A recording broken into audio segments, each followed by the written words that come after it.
Personalizing your post-trabeculectomy diet and supplements. After a trabeculectomy, glaucoma surgery, your eye is healing through several stages. In the first 2 to 4 weeks, new blood vessels and soft granulation tissue form under the conjunctiva. By about 3 weeks, collagen and scar tissue begin to develop. During this subacute phase, 2 to 4 weeks, the bleb fluid filtering bubble is still soft and vascular. Good nutrition helps healing. A balanced diet rich in fruits, vegetables, vitamins like C and A, protein, and fluids supports tissue repair. However, very high dose or specialty supplements generally show only modest benefit. For example, a clinical trial found that taking 300 milligrams of vitamin E daily after trabeculectomy did not improve surgical success or complication rates compared to placebo. Instead of relying on megadoses, follow your doctor's orders for eye drops and medication. Use supplements only if needed and in safe doses. This means usually not exceeding the recommended daily allowance for vitamins, minerals, unless a deficiency is known. Discuss any new supplement with your doctor before starting.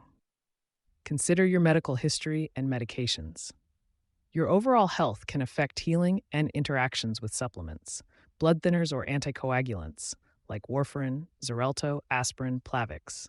These make bleeding more likely. Many herbal supplements also have blood-thinning effects. For example, garlic, ginkgo biloba, ginger, ginseng, turmeric, curcumin, and high-dose vitamin E can all increase bleeding risk. One review found that garlic and hawthorn supplements were strongly linked to surgical bleeding, and that herbs like ginkgo, turmeric, and others raised bleeding risk in patients on blood thinners. If you take any of these, tell your doctor. He or she may suggest stopping them or monitoring you closely.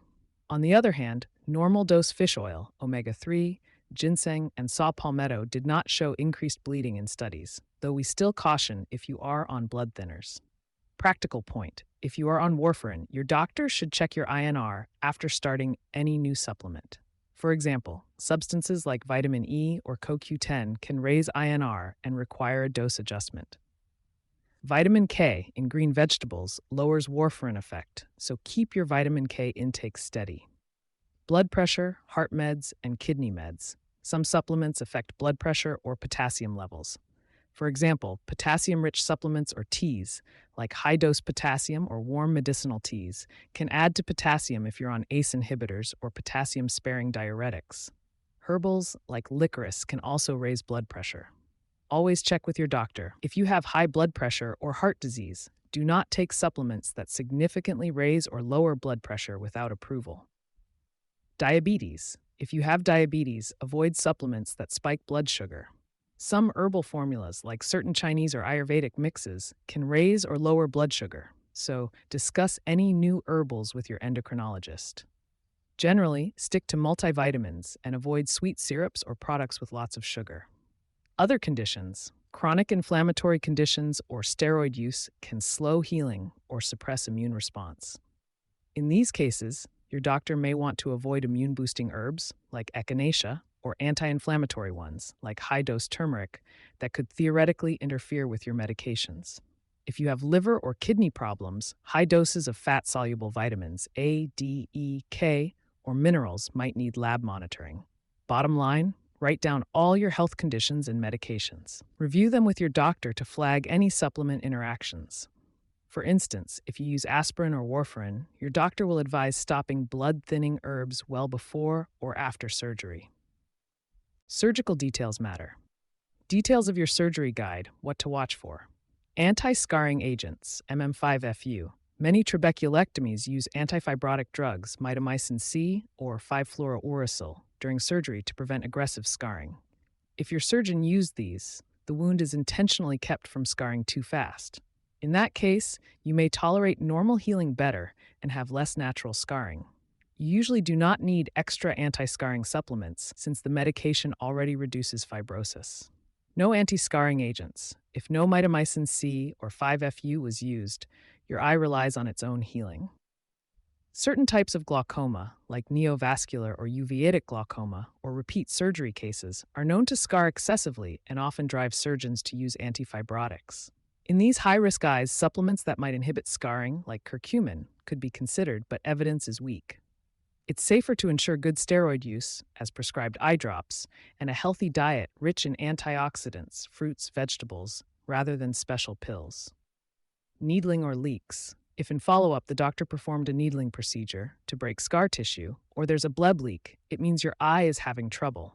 In such cases, avoid any supplement that could worsen bleeding or fluid leaks. Focus on healing, adequate rest, avoiding strain. For example, if your bleb is leaking, keep eyes lubricated and avoid thickening supplements that dry out fluids. Also, notify your surgeon before adding anything new. Assess healing status. At 2 weeks, your surgeon will examine the bleb. Here's what to consider for supplements. Bleb appearance and fluids. If the bleb is very vascular, red, or has a tiny leak, skip blood-thinning supplements, fish oil, ginkgo, garlic, etc., until it's stable. The aim is to avoid new minor hemorrhages around the surgical site. Intraocular pressure, IOP. Keep track at each visit. A slight upward trend in IOP during the first month could signal scarring. Avoid supplements that might raise IOP. Some people worry about caffeine or certain steroids. Check with doctor. Conjunctival and wound health. No serious infection or inflammation should be present. If your eye shows signs of infection, redness, discharge, or excessive inflammation, do not take new supplements that you haven't used before the surgery. Contact your doctor right away. Weighing bleeding versus fibrosis risks. Weigh your risk of bleeding complications against risk of scar formation. High bleeding risk. This includes patients on blood thinners, with bleeding disorders, or those who had a bloody operative course. Also, older patients can have more fragile vessels. In high bleeding risk cases, be cautious with any supplement that thins blood. For example, a Baylor University review cautions that many supplements can alter bleeding and coagulation during surgery. Garlic and hawthorn were strongly associated with surgical bleeding, and others, ginkgo, turmeric, fenugreek, etc., posed risks in patients on anticoagulants. If you fall into this category, skip herbals like ginkgo, ginseng, ginger, and stop any high-dose multivitamins or fish oil until your doctor gives clearance. Your doctor may even suggest stopping non-essential supplements 2 weeks before and after surgery. High fibrosis, scarring risk. Younger patients, Black or African ancestry, and patients with inflammatory glaucoma, like uveitic or prior failed trabs, tend to scar more. If you're in this group, your doctor likely already used an antifibrotic medicine. Still, you can support healthy healing. Ensure enough protein, but not extreme bone broth. Stay hydrated, and possibly use mild anti-inflammatories, see below. There's no proven supplement that mimics mitomycin, but maintaining a healthy diet of fruits and vegetables, vitamins A, C, and omega-3 fatty acids can modulate inflammation. Safe supplements to consider when healing is on track and risk factors are managed. These may be safe. Basic vitamins, minerals. A standard multivitamin, 100% of daily values, is fine if your diet is poor or you have a known deficiency. Vitamins C and A are important for collagen and tissue repair. Vitamin C deficiency especially delays healing. However, don't take megadoses. For example, excess vitamin A can be toxic. Stick to normal amounts. Zinc, an essential mineral for wound repair. Zinc serves in cell growth and immune function. Studies show zinc deficiency is linked to delayed healing. If you're deficient or diet poor, a modest zinc supplement, e.g. 8 to 11 milligrams daily, can be helpful. But high-dose zinc can cause nausea or anemia, so don't overdo it. Omega-3, fish oil. These fatty acids help resolve inflammation. Some research in wound care notes omega-3s have profound effects on wound healing. Small doses, e.g. 1,000 milligrams fish oil daily, can be safe and may calm inflammation around the bleb. Large doses may thin blood slightly. If you're on blood thinners, check with your doctor. Large trials have found no significant bleeding risk from normal fish oil use, but caution is wise with any anticoagulant use.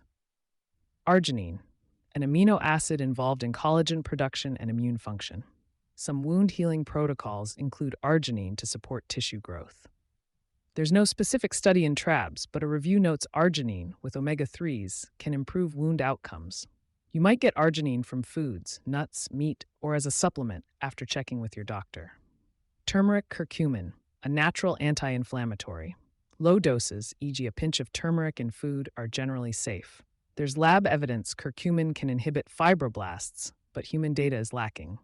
Because high amounts can thin blood, use only under guidance. Antioxidants. A diet rich in colorful fruits and veggies naturally provides antioxidants, vitamin C, E, carotenoids. Though high-dose antioxidant pills haven't shown clear surgical benefits, eating berries, citrus, leafy greens, nuts, and seeds can support overall eye health. Supplements to avoid or use caution. Blood-moving herbs. Avoid supplements known to thin blood or increase circulation, especially with a fresh bleb. This includes garlic, ginkgo, ginseng, ginger, fenugreek, cinnamon.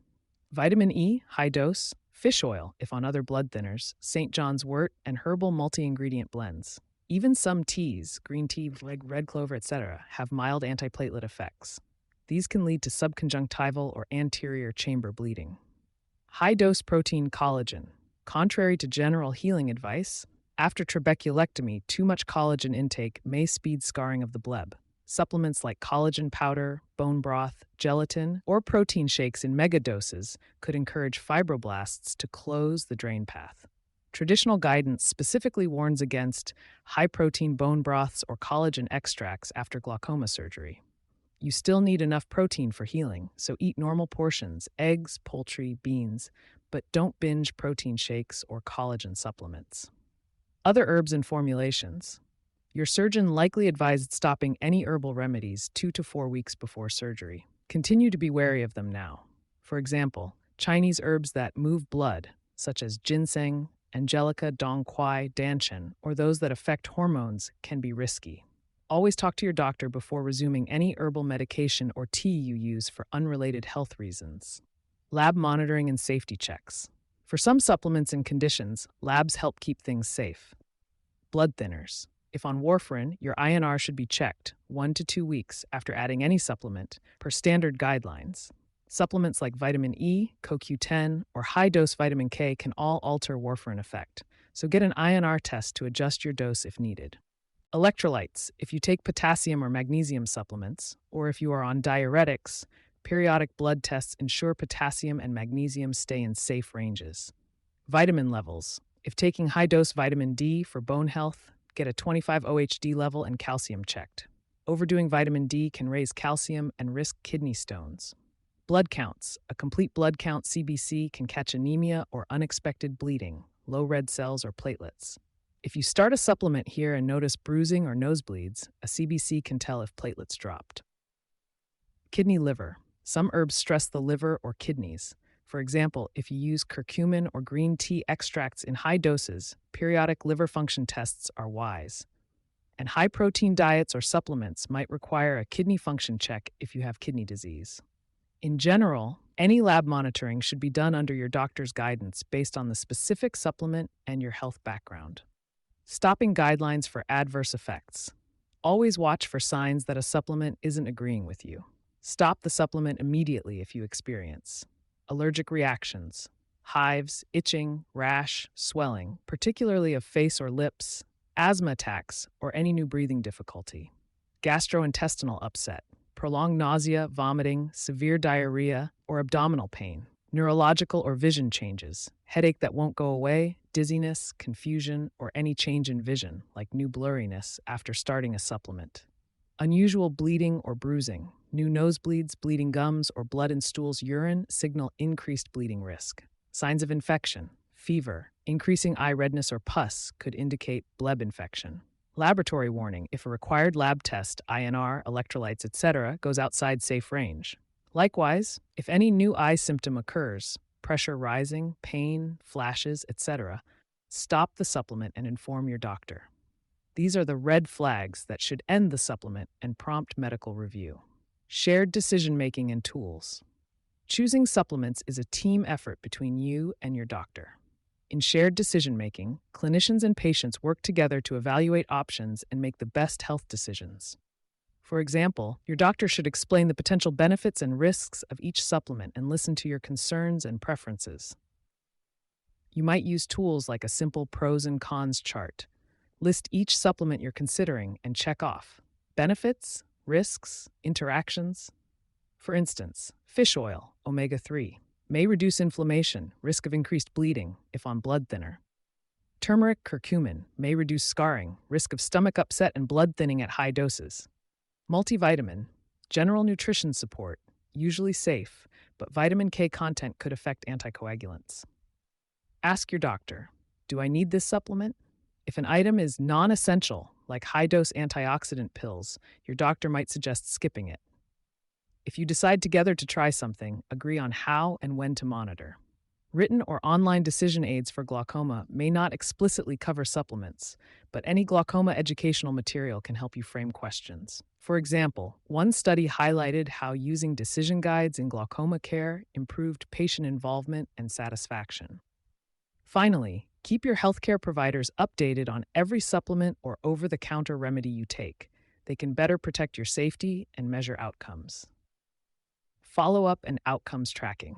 After surgery and when starting any supplement, stick to the follow-up schedule recommended by your surgeon. Commonly, this means checks at day 1. The surgeon checks IOP, bleb formation, and early complications, bleeding, leaks. 1 to 2 weeks. Evaluate wound healing. Adjust eye drops or stitch tension as needed. 1 month. Check IOP trend and bleb health. Look for vascularity or scarring. 3 months. Confirm stable IOP and bleb and that no additional interventions like needling have been needed. 6 months. Gauge surgical success. Key outcomes to track over 3 to 6 months include intraocular pressure IOP. The main goal is keeping IOP at or below the target, often 15 to 18 milligram without extra treatment. For example, in a clinical trial, success was defined as IOP 18 millimeter without any glaucoma medications or needling. Ask, do I need fewer eye drops now than before surgery, or is my IOP at goal? Bleb function. A functioning bleb is slightly elevated with microcyst fluid waves and minimal vascularity. Note any flattening of the bleb or excessive redness. Increased vascularity or a flattened bleb can precede pressure rises. Vision and comfort. Monitor your visual acuity and symptoms. Any loss of vision or new discomfort should prompt immediate attention. Vision changes can indicate problems like bleb failure, choroidal effusion, or glaucoma progression. Need for additional procedures. If you had needlings, 5FU injections, or eyes dropped back on medications, track how often and why. A low number of interventions suggests good healing. Side effects. Keep record of any side effects that might be due to supplements, bleeding, GI issues, etc., or from the surgery, chronic dry eye, lens opacities. Share these outcomes with your doctor at each visit. They provide feedback on how well your supplement plan and overall care is working. Adjustments can be made. For example, if the bleb seems too flat, your doctor might tighten sutures instead of changing supplements. If IOP creeps up, more aggressive scar prevention might be needed. Conclusion. In summary, personalizing supplements after trabeculectomy involves a careful balance. You want to support healing and eye health without causing bleeding or scarring problems. Start by evaluating your comorbidities, medications, and surgical details. Stratify your bleeding risk and fibrosis risk. Favor basic nutrition and safe, mild support, like a multivitamin at RDA, omega-3, zinc, vitamin C, over unproven megadoses. Avoid high-risk herbs or high-protein collagen therapies that could harm your delicate bleb. Always coordinate with your surgeon or doctor before starting anything new. Use shared decision-making to weigh each option and stick rigorously to follow-up and monitoring. By tracking key outcomes, IOP control, bleb appearance, vision stability, you and your doctor can adjust the plan over 3 to 6 months to ensure the best possible result from your glaucoma surgery. Ultimately, careful discussion and follow-up are your best tools for a successful recovery. Sources: current glaucoma and wound healing literature and clinical studies. All links to sources are available in the text version of this article. You can find the full article at visualtest.com. Thanks for listening. To check your visual field, click the link at the bottom of this article or visit visualfieldtest.com.